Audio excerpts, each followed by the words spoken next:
노인이 불행한 사회는 미래가 불행한 사회라고 해요. 미래 세대에게 행복한 유산을 남기고 가야 할 노인분들이 불행하다면 그 사회의 미래가 행복할 수 없겠죠.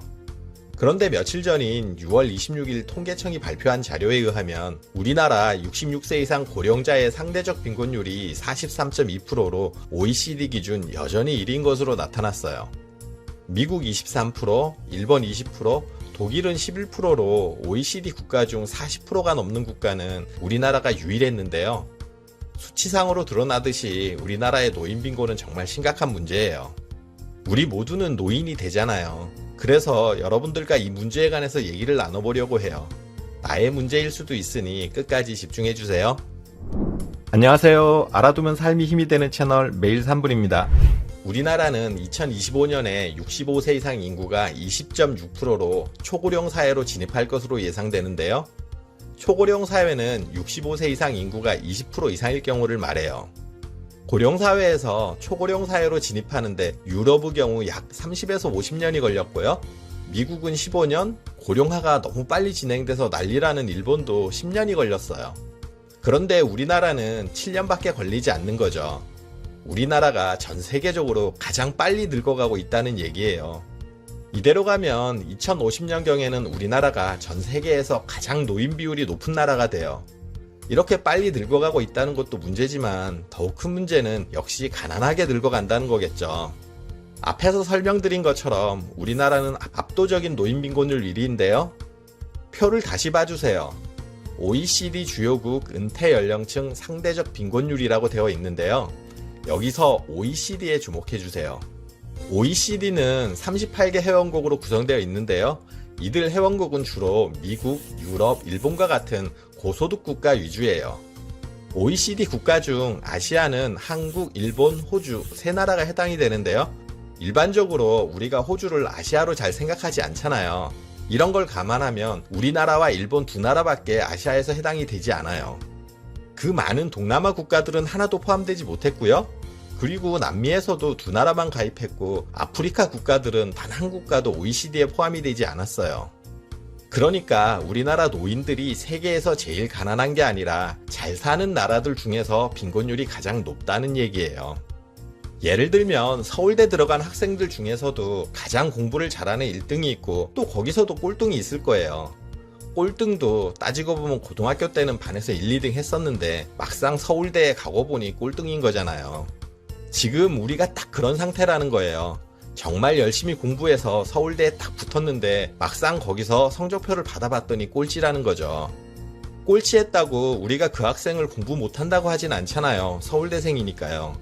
우리도 마찬가지예요. OECD 국가들 기준으로 조사를 한 거라 결과가 이렇게 나타난 것 뿐이에요. OECD에 들지 못한 동남아, 남미, 아프리카 국가들 다 포함해서 조사하면 우리 결과는 그렇게 나쁘지 않아요. 그렇다고 우리나라의 지금 상태가 괜찮다 이렇게 말씀드리는 게 아니에요. 물론 높은 노인 빈곤율을 빠르게 해결해야죠. 다만 우리나라가 이제 선진국 문턱에 겨우 발을 디뎠는데 너무 우리 스스로를 비하하고 자학하지는 말자는 뜻에서 말씀드리는 거예요.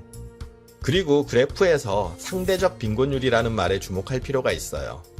상대적 빈곤율은 전체 인구 중 처분 가능 소득이 중위소득의 50%보다 낮은 인구의 비율을 의미해요. 쉽게 얘기해서 100명의 사람이 있는데 이 중에 딱 처분 가능 소득을 높은 순서대로 줄을 세웠을 때 딱 50번째 사람이 소득이 중위소득이란 거예요.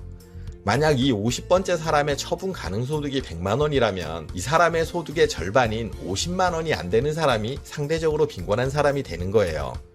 2023년 현재 우리나라 2인 가구의 중위소득은 345만 6,155원이에요. 그렇다면 이 금액의 50%인 172만 8,078원이 노인 빈곤의 기준이 되는 거예요. 물론 정말 부족하고 한 달 살기 힘든 금액이지만 이 정도를 부러워하는 나라들도 많다는 사실을 생각하시면 조금 위로가 될 거예요. 만약 상대적 빈곤율을 북한에 적용한다면 어떻게 될까요? 공산당 간부 일부를 제외하고 모두 최저 극빈층의 삶을 살고 있잖아요. 그래서 상대적 빈곤율 수치는 무척 낮게 나올 거예요. 절대적으로 가난하지만 상대적으로는 그렇지 않으니까요. 그런데 우리가 북한보다는 월등히 낮잖아요. 수치가 전부가 아니라는 거죠. 그리고 그래프에서 빨간 점 부분을 주목해주세요. 이 점은 OECD 국가들의 15세에서 65세까지의 빈곤율을 나타내는데요. 이 연령대를 기준으로 보면 우리의 빈곤율이 다른 나라들에 비해서 절대 나쁘지 않아요. 이 말은 OECD 국가들과 비교했을 때 우리나라는 노인들은 많이 가난하고 현재 젊은 층은 그렇지 않다는 거죠. 이 내용이 긍정적인 부분은 이 연령대가 노년으로 진입하면 할수록 우리나라의 빈곤율도 급격히 낮아질 거라는 얘기예요. 바로 국민연금을 받는 사람들이 본격적으로 늘어나기 때문인데요. 1988년 처음으로 국민연금을 도입했을 때 그때만 해도 불신이 심해서 가입률이 높지 않았어요. 그러다 10년 정도 지나서 정상적으로 자리를 잡으면서 지금까지 이어지고 있는데요. 1990년대에 가입을 시작한 60년대생이 본격적으로 국민연금을 수령하는 시기가 다가오고 있는 거예요. 이 세대가 노인에 포함되면서 국민연금을 수령하기 시작하면 우리나라의 노인 빈곤율은 상당히 빠른 속도로 떨어질 거예요. 현재 가난한 노인분들은 70대, 80대 이상이 대부분이잖아요. 그렇다고 70대, 80대이신 노인분들이 무능했거나 노력을 안 해서 그랬던 건 아니에요. 열심히 살아왔는데 나이 들어보니 자신도 모르게 그렇게 된 것뿐이에요. 이 세대 분들이 열심히 일하던 시기에 우리나라는 급속도로 정말 세계의 유례가 없을 정도로 빠르게 발전을 했어요. 전쟁 이후 폐허이던 국가가 이렇게 선진국이 되는 게 가능하리라고 아무도 생각을 못 했었잖아요. 이분들이 일하던 시기에는 복지나 연금이라는 개념은 아예 없이 그냥 일하던 시기였어요. 그럼에도 유교 문화는 그대로 남아 있었기 때문에 열심히 일해서 부모님 복양하고 또 못 배운 한이 있다 보니 자식 교육에 정말 열을 올리던 세대였어요. 그 노력으로 우리가 이렇게 빠르게 발전할 수 있었고요. 하지만 열심히 일해도 생계 유지하고 자식들 공부시키기도 빠듯하다 보니 본인들의 노후를 위해 저축할 여력이 없었어요.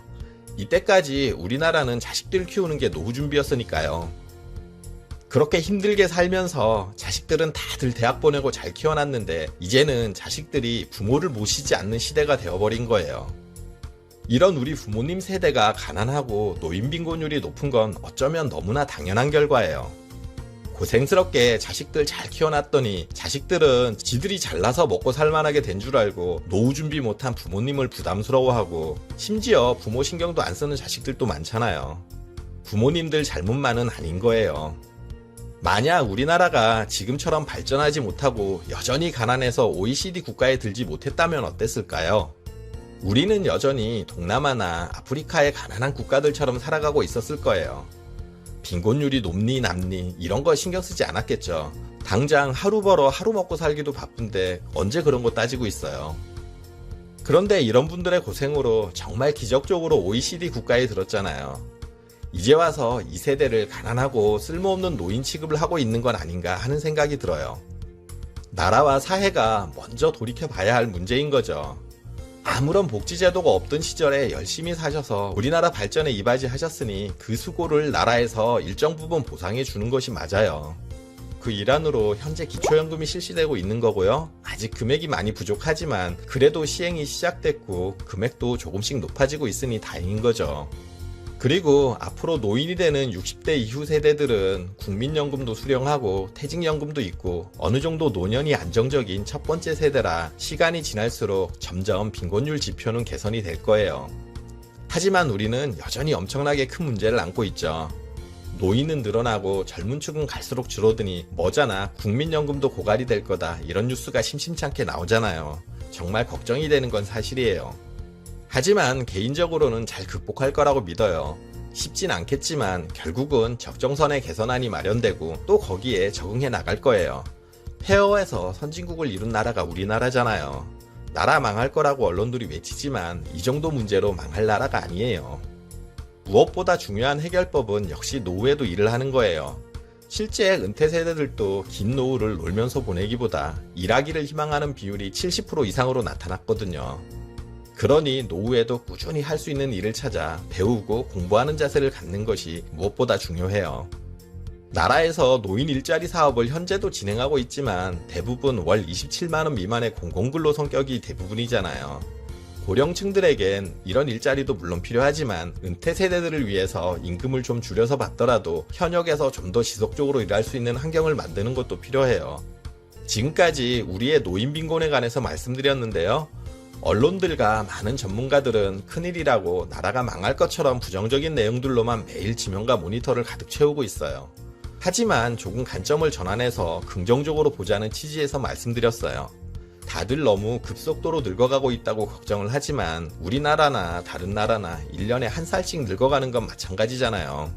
너무 부정적으로만 보면 앞날이 두렵고 걱정스럽지만 반대로 좋은 면을 보고 희망을 가지면 분명 좋은 길이 열릴 거예요. 여러분들의 행복한 노후를 응원할게요. 그리고 오늘 정보가 도움되셨다면 구독, 좋아요, 알림 설정 해주시고요. 더 유익한 영상으로 다시 찾아뵐게요. 저는 매일 3분 대표 큐레이터 송한결이었습니다. 감사합니다.